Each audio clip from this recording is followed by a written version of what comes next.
A very warm welcome to all my dear students to Sudharma's Physics Classroom. We are on chapter Electricity from CBSE Grade 10. If you are watching this video for the first time, go through the previous videos which explained up to the Ohm's law concept. Ohm's law is one of the most important laws we have to learn in physics. So what you see on the board, it says all about Ohm's law. So we have voltage, current and resistance, and the relation between voltage, current and resistance is V equals I multiplied by R. So we are talking about resistance, and let's see more about resistance today. So resistance means it is the obstruction in the path of current. So for example, if you are moving on a smooth road, you will be able to drive very fast. The movement of the vehicle will be very smooth. At the same time, if you enter into a rough road or if you enter into a road with much traffic, what happens in that situation? The speed of the vehicle slows down, right? You can compare the resistance to that place or the road which is having more roughness, okay, or a road with much traffic. So if there is a high resistance in the path of current, then the flow of current will be slowed down. So we understood that the current and resistance are inversely proportional. So we discussed all about this in the previous video. Watch that and come back to this and let's know more about the resistance. And what is resistance and what are the factors affecting the resistance of a conductor? So this is another important thing we have to study in detail, the factors affecting the resistance of the conductor. So the first factor is the material of the conductor or nature of the conductor. Nature and material of the conductor all explains the same thing. So what does it mean? We know that materials are classified into good conductors, insulators, semiconductors, etc. Right? So think about a good conductor. What do you mean by a good conductor? A good conductor means it allows the smooth flow of electricity or electric current, right? So, and just applying the knowledge, the resistance and current are inversely proportional. The good conductors will be having low resistance. Okay, so when we say the factor affecting the resistance is material of the conductor, the good conductors will have low resistance, insulators will have very high resistance. Another factor is the length of the conductor. Okay, so how it depends on the length, I'm going to explain in detail. Another factor is the thickness of the conductor, thickness or area of cross section, area of cross section of the conductor. So think what is this cross section means. Okay, so initially we are learning the factors affecting the resistance of the conductor. It can be asked as a 2-mark question in CBSE board. The last factor, the fourth factor is temperature of the conductor. So let's see how it depends on the how it is going to affect the resistance of a conductor. So hope you understood what you mean by the resistance is affected by the material. So different materials will have different concentration of free electrons. So that makes the resistance. So there will be a change in resistance according to the type of material. That is what we mean by material of the conductor. Now let's discuss these two factors, length of the conductor and area of cross section of the conductor. So here you can imagine, you just see the conductor here. We have a copper conductor. So why I am taking it in the form of a cylinder? So if you take a copper wire and if you imagine a magnified version of that copper wire, so it's going to be in the form of a cylinder, right? So here we can say that the length of the conductor is this. This is the length of the conductor L. Area of cross section, cross-sectional area of the conductor. So if you cut this, hope you are able to understand. I'm going to cut this, right? So how does that cross section looks like? It looks like a circle, right? So the cylinder, if you cut the cylinder, it will have a circular cross section. Or in another way, in a simple way, we can understand that if you have cucumber, if you're going to cut cucumber into slices, right? As a whole, the cucumber looks like a cylinder, right? It has some length, right? If you cut the cucumber, we have that circular shaped slices, right? So that, just for a comparison, so that gives you the cross section. Hope you understood that. So the resistance of a conductor is directly proportional to the length of the conductor. That means direct proportionality means if one quantity increases, the other quantity will increase. Okay, so that means a longer wire will have more resistance compared to a shorter wire. Now next factor is area of cross section or the thickness of the conductor. So resistance is inversely proportional to the area of the conductor. Inverse proportionality means if one quantity increases, the other quantity decreases.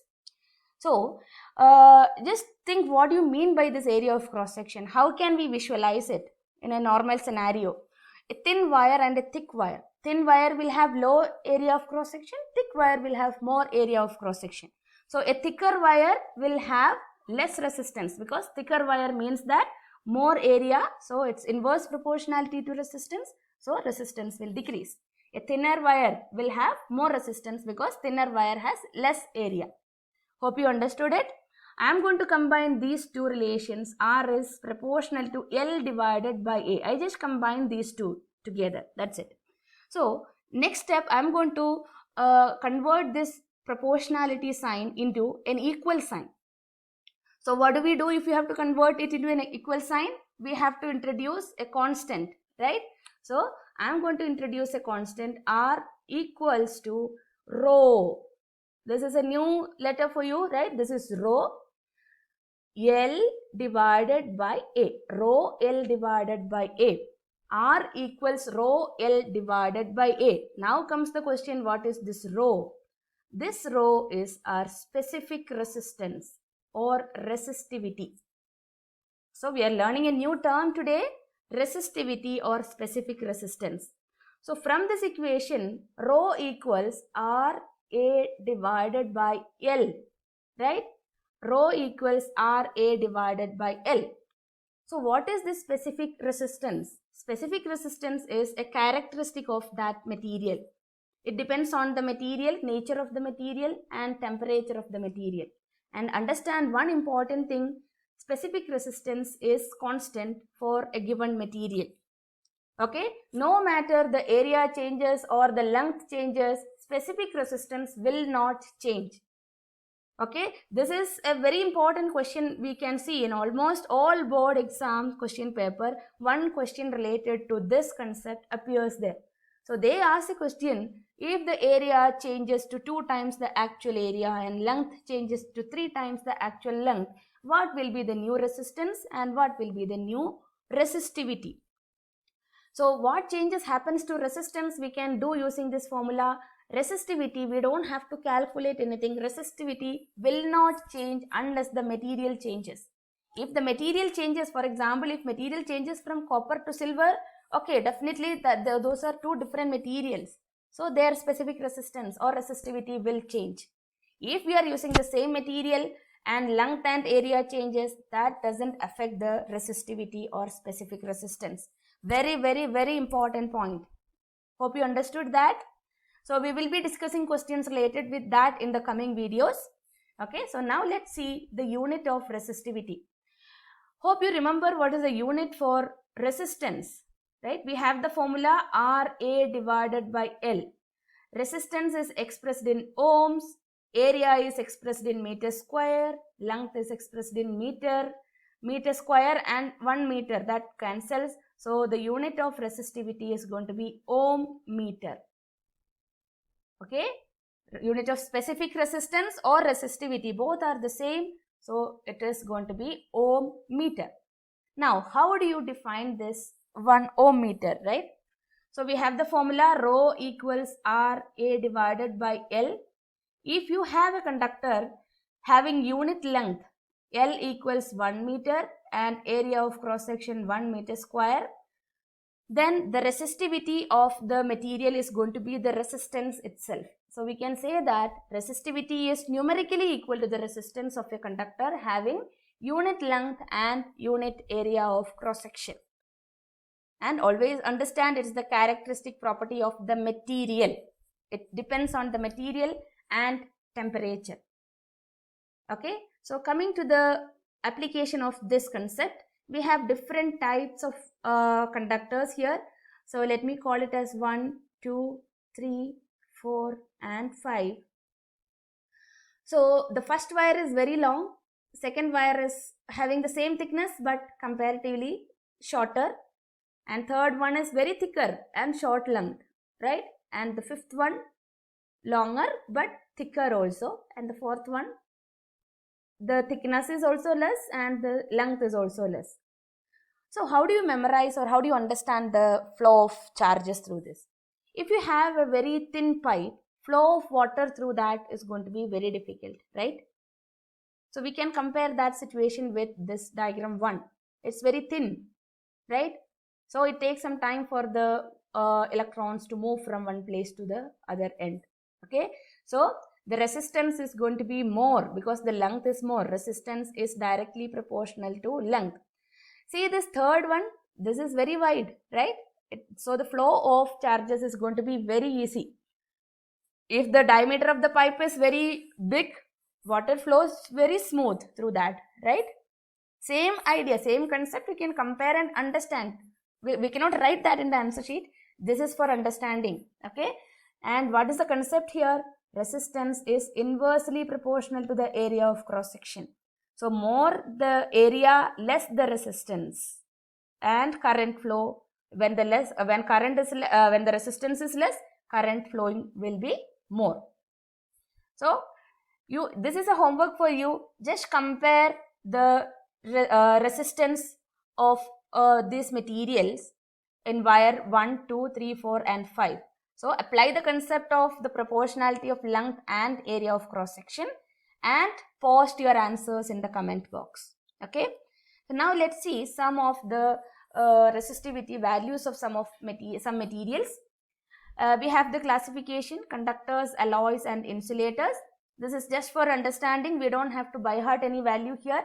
And you see it's mentioned as 20 degrees Celsius. So the values are given in 20 degrees Celsius. And among this you can see silver and copper is having the least resistivity values, 1.60 into 10 power minus 8 ohm meter and 1.62 into 10 power minus 8 ohm meter. So resistance and resistivity are directly proportional. So the one which is having the least resistivity will have the least resistance. So among these materials we can see silver is having the least resistivity. That means silver is going to be the best conductor of electricity. Next comes copper. But we cannot use silver as connection wires in house circuits because silver is really expensive. Copper is easily available and cheaper comparatively. So we use copper wires for the connection in household circuits. So this is just for understanding. You see the resistivity of insulators, it's very high, right?